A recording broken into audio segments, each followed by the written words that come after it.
You know, we need Mr. Rogers more than ever because it is getting very nasty out there. The Republican candidate for Montana's congressional seat, Greg Gianforte, was caught on audio tape allegedly attacking a reporter from The Guardian. Take a listen. To the CBO score, because you know you were waiting to make your decision about health care until you saw the bill and it just came out. And what we'll talk to you about that later. Yeah, but there's not going to be time. I'm just curious if you have the speak right with now. Shane, please. Sick and tired of you guys. The last time I came here, you did the same thing. Get the hell out of here. Get the hell out of here. The last guy did the same thing. You were the Guardian? Yes, and you just broke my glasses. The last guy did the same damn thing. You just body slammed me and broke my glasses. So a crew from Fox News backs up the reporter's claim that he was body slammed. And, you know, this gentleman faces assault charges. But it's not just the politicians. People are brawling on planes. Teachers are fighting each other in school. Why is everyone on such edge? What is happening? Well, the country, as she just pointed out, the country is in trouble. Yeah. We're being led by a child, basically. Someone who causes trouble. Everywhere he goes, he causes trouble. And he says things that are inflammatory wherever he goes. I think we have a tape of him, the way he attacked the press over the past year or so. Let's see the tape. Cases, the very, very dishonest press doesn't want to report it. Especially the political press. They're the most dishonest people. I'm not going to give you a question. Can you state categorically? You are fake news. You see, so I mean, he has thrown the ball into the court, and basically what he's doing is he's giving permission for people to act. He's doing, and this guy in particular, just one point, he went. This guy, I can't stand him because he went prairie dog hunting with one of the Trump kids, Hans or Fritz, one of those two. This Congress? Gianforte went hunting for prairie dogs for sport. I was reading about it. It's like, well, this for fun. They're killing these little animals who basically, I was reading, are very intelligent and communicate with each other. Now, what kind of a moron acts like that? But do you think it's fair to blame President Trump for this this attack? I'm not blaming him directly. You can't say you caused this A to B, but look at what you just saw. And that's just a very small sample of the way he attacks the press. Hold on. Oh, sure.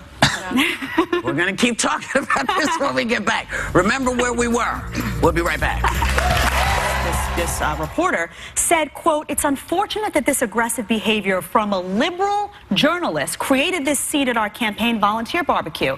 I heard that and I said, why are you bringing politics into this? What does that sound like? That sounded like Trump, because somehow the fact that this was a liberal journalist, he kept saying he's from The Guardian. That bothered me. But this is not about politics. This is about assault. That is the point. It's because of The Guardian that this Gianforte went berserk on him. Because The Guardian has recently accused him of having business ties to Russian companies that are under sanction. Everybody's involved with Russia. Yeah. So The Guardian has been after this guy. So this one was, he panicked and he turned on him immediately. He was threatened by him. That's what happened. It's also a talking point that he came out with that Trump has echoed many times, which is that when you do something wrong, you blame the liberal media. This guy did nothing wrong, but do his job as a reporter. But I can early votes in. Did the votes go in before this happened? Yes, that's the thing. 50% of voting has already... 7 out of 10. 7 out of 10 votes have already been cast because of early voting. So he's going to win anyway. So the question is, nobody want to know this. If this is your idea of conflict resolution, you change your vote now. That's the question. Will he be elected nonetheless, right? But what's interesting is I was looking up, you know, you would think he's been charged with misdemeanor assault. So you would think, well, somebody that's been convicted of assault can't run, can't be a congressperson. He has not been convicted, right. But yes, the Constitution allows that. Because so in the early days, they used to beat each other up all the time. They would just smack the poop out of everybody. But, you know, the interesting thing that might also have put this out there is there was first a very big divide between him, he was the assumed winner. Yes. And then the gentleman who he's running against has closed the gap. And it is now a very, very tight.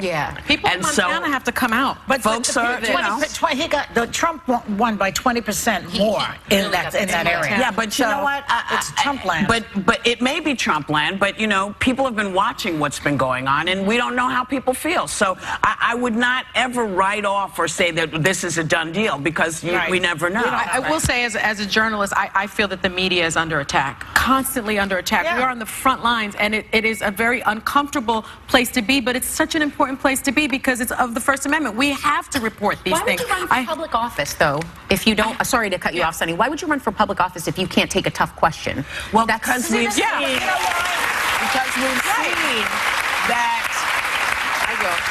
we've seen that people who can't take tough questions seem to be able to, things peel off of them. But I think people are getting tired of seeing that because regardless of what you thought of Obama, he could take a tough question.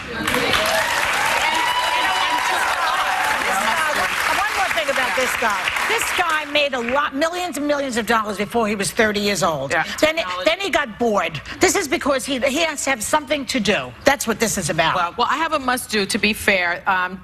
Gianforte's spokesman said, after asking Jacobs to lower the recorder, that's the reporter, Jacobs declined. Greg then attempted to grab the phone that was pushed in his face.